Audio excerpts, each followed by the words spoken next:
Madam Chair, members of the board and community, and now I'm speaking not just to one community, I'm speaking to two communities. This is probably the second most difficult thing I've ever done in my life.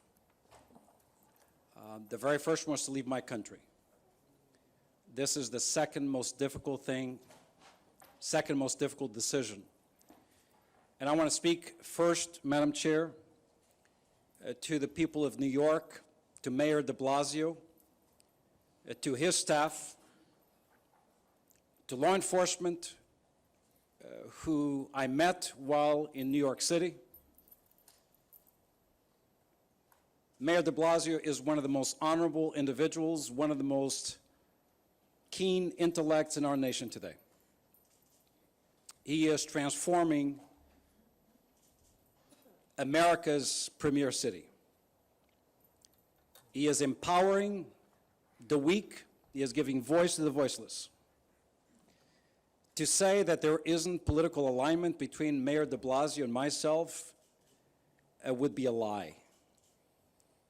I met this man. I met the First Lady of New York. I understand their hearts. I understand their minds. I understand the vision they have for the city.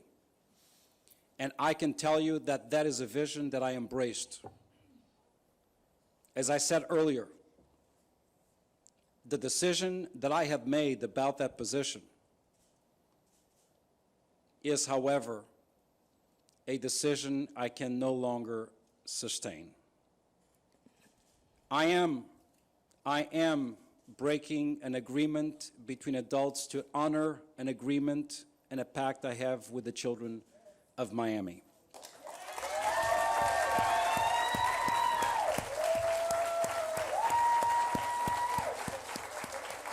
Madam Chair, if I may, I want to be clear about this. I want to be clear about this. The chancellor's position in New York City is the most coveted job in education. The chancellor's position in New York City is the most impactful position that shapes and molds the future of education in America. 1.1 million students.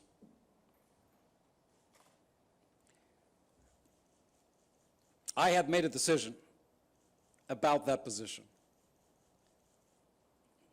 I underestimated the emotional tug, the level of commitment, the power that crying members of the community have had on me.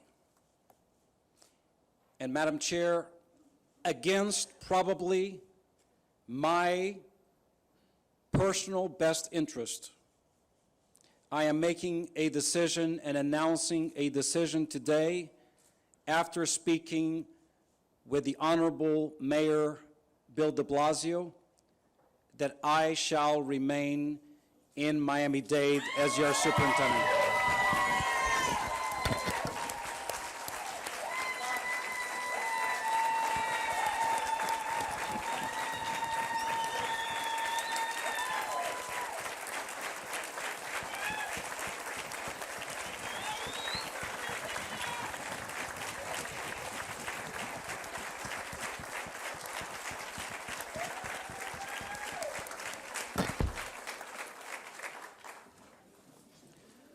Madam Chair, as I said, it is not easier to do this at the 11th hour, quite frankly, the 12th, 13th hour, because I had made a decision. I had made a decision on the basis of what I felt was best for me professionally, a decision that would have taken me back to the city where I first worked in this country as a dishwasher, to that city where dreams are so alive. And it is a decision, a commitment that I had made to that mayor. But I would not be true to myself and to this community if I did not give myself a chance to reconsider after my heart started beating faster and louder than my mind. And with me, as my father always said, no matter where you go, there you are. I cannot change who I am. So I want to, number one, thank once again Mayor de Blasio. I want to thank New York. I want to thank the children of New York, the educators of New York. I want to urge those of you who fight and believe in public education, that is, once again, an open job, a great job that the most talented in America certainly deserve, one that I would have cherished. I am making this decision not on the basis of what is opportune and best for me, out of honor and respect to this community, with the expectation and hope that in reciprocal fashion, the honor and respect of our work will be evident in months and years to come.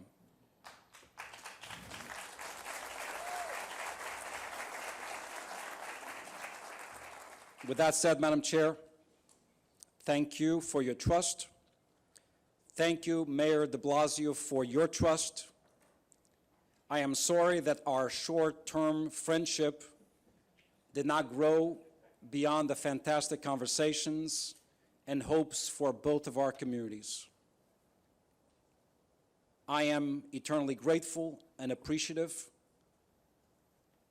and for as long as I'm here, public education shall continue to retain the value it has in Miami, in New York, and the entire country. And I want to be strong about something I said before.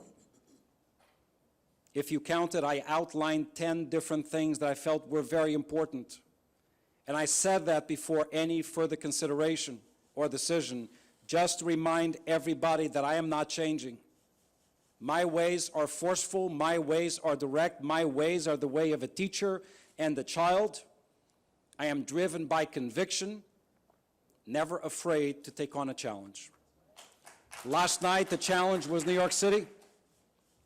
Today, the challenge is the challenge that children face. And my commitment to Miami is now, as it's ever been, as strong as the word that defines my last name, Carvalho, which in Portuguese means oak tree. I stand firm, well-rooted in this community. I thank this board. I thank this community. God bless all of you.